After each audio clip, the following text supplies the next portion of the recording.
the stats that they pulled out is 1 in every 4 purchases that are happening today are investors. That's crazy. That's 25%. 25% of the purchases today are investor purchases.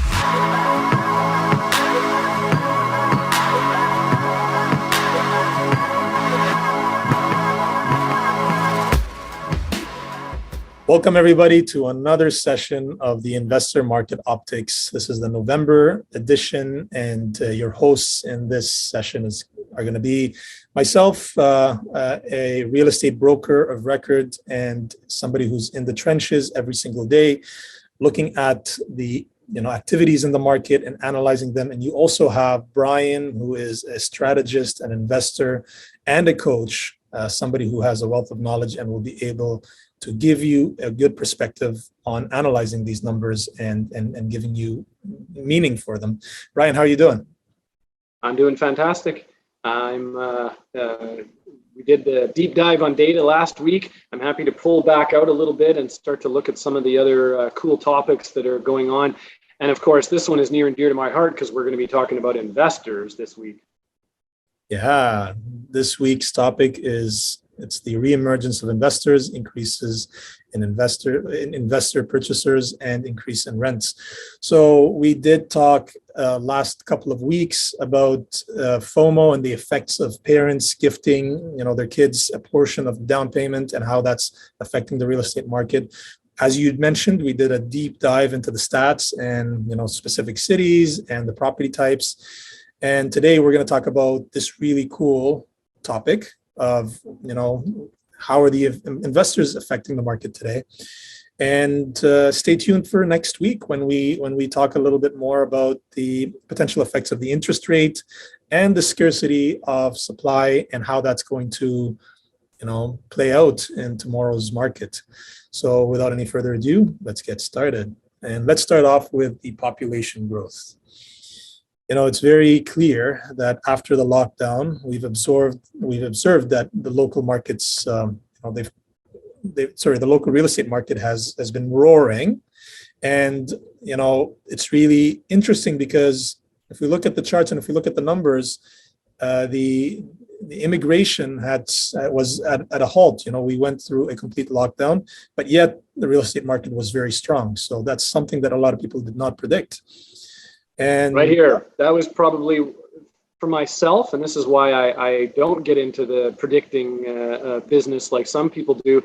This one to me was the biggest surprise of what happened during COVID. I remember back when COVID first happened and everything shut down, I was like, well, then real estate has no choice but to go down. I was absolutely shocked and befuddled as to why is real estate, it rebounded so fast.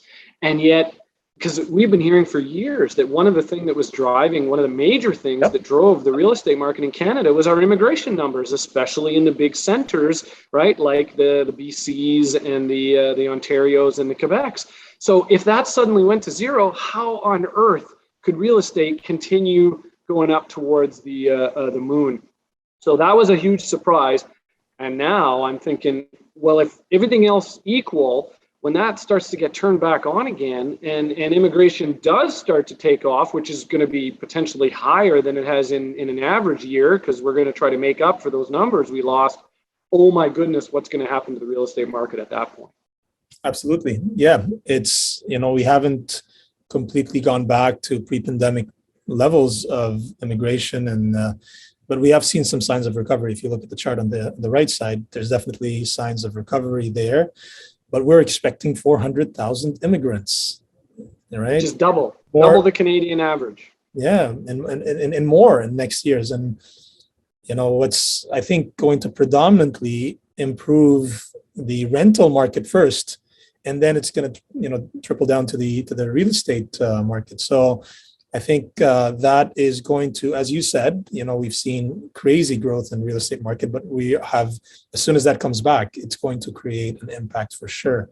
And other than just immigration, we also have seen, there was no more international students, and now we're going to have non-permanent students coming back into the country or coming to the country, and that's expected to increase. Ben Tao, the deputy chief economist of CIBC World Markets Inc., he said, or seems to predict that there's a serious pressure on the housing market, and it's going to be felt in mid 2022. So that is what he is predicting, but nobody really knows. That's what I heard him say. And I think definitely something that we're going to be keeping a close eye on. Another important thing is the employment sector, and it's pretty much a full recovery now with the employment sector, as you can see. We're Ontario's in the dark blue. We got the rest of Canada and the red, and Nova Scotia in the light blue, the turquoise. So with that happening as well, with employment going back to where it was, that's also going to be strengthening our market. If we look at the rental market assessment, right, which is fundamental piece of what we're going to be talking about today, it's been our 15% growth in the overall market, which is it's a double-digit growth. That's crazy, right? And it's rebounded. It's rebounded from the pre-pandemic times, which speaks to the improvement in the region's labor markets and the economic outlooks. We've also seen a dramatic resurgence in the rental demand this year, and the demand is expected to augment in 2022 and 2023, that's for sure, by the record levels of immigration, as we were talking about before. Yep. Unfortunately, the supply in rental is not keeping up with the pace. The supply is very scarce, and that's why we've seen double-digit increases in rents. Sorry, what you were supposed to say? I was just going to say that what you're describing here is exactly what I've seen in my personal situation. So this summer, I had 2 different units. One was in Calgary and one was in Toronto, where I was looking for tenants. Now, thank goodness, I didn't have this problem in partway through 2020. I was very thankful that it was a year later that I was trying to rent out my units, just the timing of when the units were ready.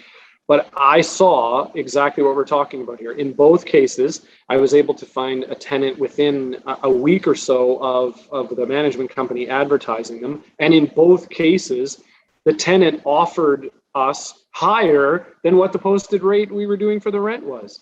Okay, so this speaks to, right, that's my personal situation that reflects what we're seeing in this. And as an investor, lo and behold, I purchased a unit in the summer because I was seeing that, hey, now's the time to start coming back into this. People are coming back, vacancy is dropping, rents are going up. I feel more comfortable that I'm going to be able to rent out my units, positive cash flow, all the things that I'm looking for. Investors tend to be, not all of them, but most of them tend to be more strategic in what they're doing than the average person just buying a house, so usually that's very situational.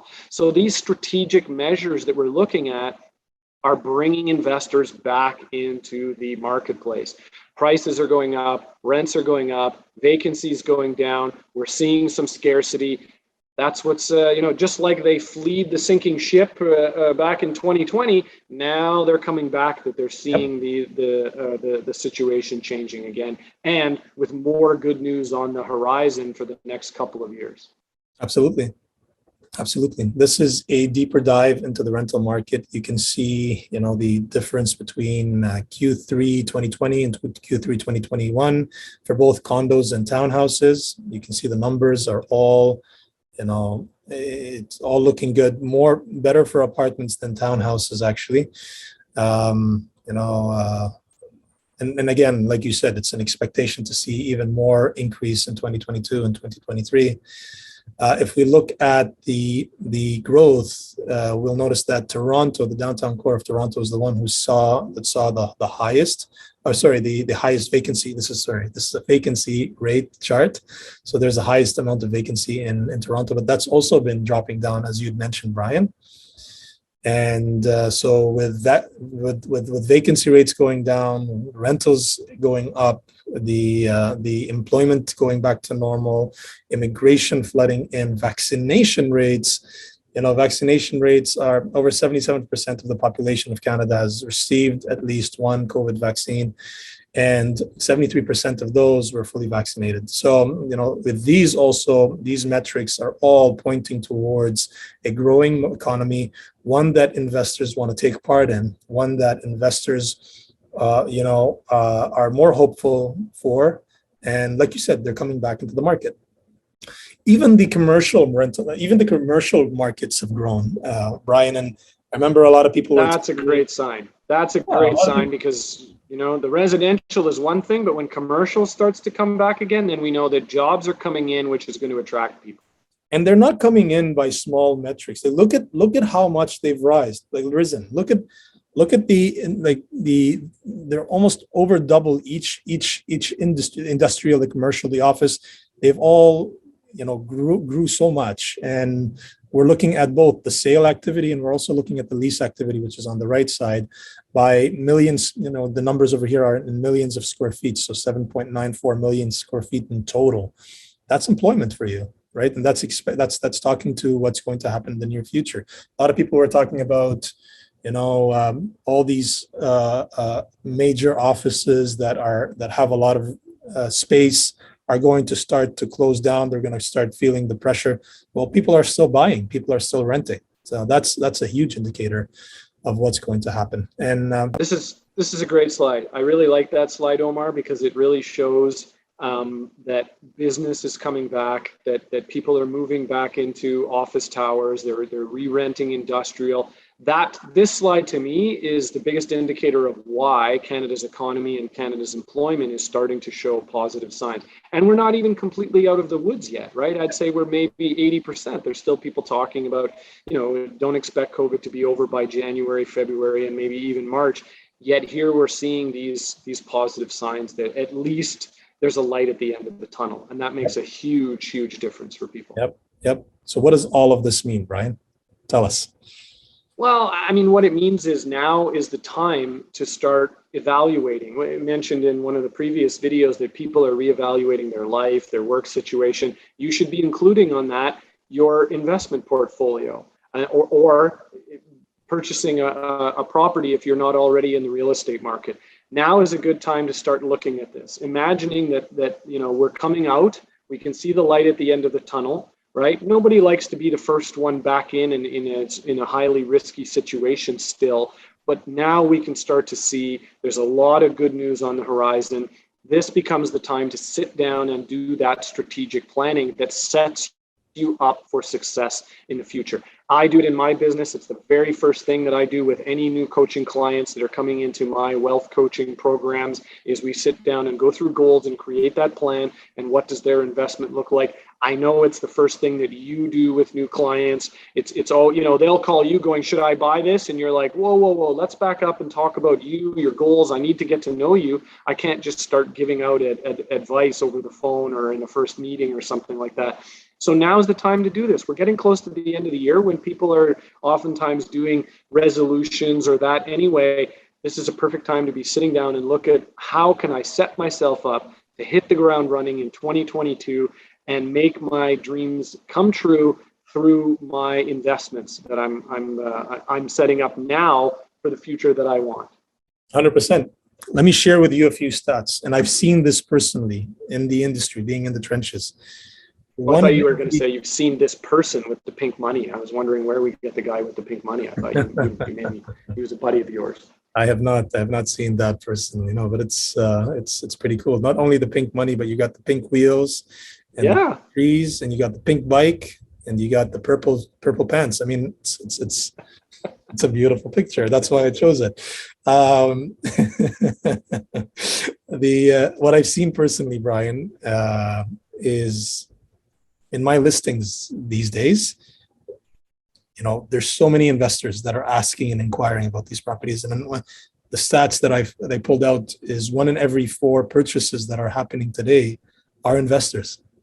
That's crazy. That's 25%. 25% of the purchases today are investor purchases. And in today's real estate market, I know that because I talk to these investors. These people who are going into investing in real estate are not necessarily doing it because, they want to do positive cash flow. A lot of them are going in with either a balanced cash flow, or even in some cases a negative cash flow. Actually, another stat that I pulled out was 1 in every 3 investors today are in negative cash flow, right? And the majority of investors are looking for capital growth in Toronto because that's what Toronto is. It's one of the fastest growing, real estate economies, and it's that's a haven for capital growth. And the other interesting thing is when we talk about the psychology of these investors, it's very unique. A lot of these investors are doing this because they want to invest because they want to secure a property for their kids in the future, right? I've noticed that that's been the underlying sentiment is I don't want my kids to be pushed out of the market. I'm buying a property today. Yep. So what does that tell you? It tells you that this is beyond economics. This is beyond economics at the moment. With prices rising, people are thinking we need to secure our kids, and that's what's kind of also fueling the real estate the real estate market today. Yeah, I mean, this winds up becoming just like people when babies are born, they start a fund for putting them in university 18 years later, right? Now people are starting to do a similar kind of mindset for, well, in 18 years or 10 years or what have you, when my kid is going to want to buy their first home, I want to be able to have a property for them because there's no way, or maybe there's no way they would be able to do that in the future. So it is becoming, again, the market is changing before our eyes, the way people are thinking about real estate. I mean, I literally just had a conversation on Sunday, went for brunch with a really good friend of mine. He got his first rental property a couple of years ago. He's been blown away with how successful. It was something that he kind of thought of for many years, and he decided to go in. And, knowing, because I know him, I know his situation, I know what he does, all that. He asked me and I said, buddy, if you can find a way to get another property now that still fits in with your goals and your plan and isn't putting you behind the 8 ball, I think you're just going to be setting yourself up for more success in the future. And he agreed. He was going to go home and have that conversation with his wife. What do we do to try to get well, that would be their third property, principal residence, and then their second investment property. 100%. The only thing I ask people to do is please do not come to me or think of investing in real estate as a short-term thing where, we're flipping, in because we want to see, 12% year over year. I'm going to make this much money. That's not what real estate investing is about. Real estate investing is a long-term strategy. Real estate investing is understanding the market, understanding where you want to enter, what part of the market you want to get into, and you hold the property, you let it grow, you let the equity increase, and you pay it down. You get a tenant to pay down your mortgage. It's a long-term strategy, and that's who's winning. That's the person who's really winning. If you're doing the whole short-term thing, driven by wanting the instant gratification of making quick money very fast, that's not going to be a winning strategy because everything can change. We have no certainty. We've been seeing positive numbers and we've been seeing a good history, but that's not something that you can bank on. Anybody who tells you buy in real estate and you can make X amount % return back, that's a lie. You can't guarantee that. So you think about it as a long-term thing. The markets may tamper down, they may go up, they may change, and that's okay. That's how the real estate markets are. But they inevitably, on a long-term vision, they will continue to go up. That's a certainty, right? That's agreed. In the 17 years I've been investing in real estate, one of the only kinds of real estate investing that I haven't done is flipping, for exactly what you just described. I think it's too risky. What can happen in a 12 to 15 month period? And then you only have one exit strategy. If that doesn't work out, now what? You're screwed. There's a very famous expression. You'll know this expression, Omar. It's don't wait to buy real estate and wait. Right? Now, here's another thing. When you and I first started investing in real estate, buy and hold was maybe a 10-year, 20-year, 30-year kind of time frame. Now, when we're talking about it being long-term, that's like 3 years, 5 years, 7 years, right? It's very different if you're in the markets like the Vancouvers and the Toronto. If you're in the Saskatchewans, the out east, the Manitobas, the Albertas, that could be a longer time frame yet. And that's what anybody who comes to me and says, I'm looking at Calgary, that's an up and coming city. Great. Be prepared to be there for at least 5 to 10 years. Don't get sucked in by the, 1 year from now, I'm going to do this, that, and the other thing. Is it possible? Sure. But it's not the way that real investors approach it. As Warren Buffett says, you find out who's swimming naked when the tide goes out, right? Whoever is those people taking those chances, believing in the instant gratification, and then they're the ones left holding the bag, like what we saw in 2020. Speaking of things that aren't expected, a global pandemic, and all those people that weren't in it for the long haul had to do panic sales and lose money in those first few months. Yeah, 100%. And even I think as a final remark on the topic, even if you can hold on to the properties for longer than 3 or 5 or 7 years. If you can refi them, pull out some equity, buy another property, that's what an investor is looking for. You're looking for the long haul. The longer you're in it, the more you're benefiting, the less costs you're paying because of transaction fees. And it's just, and if you can't, then it's a different story and you have a different plan.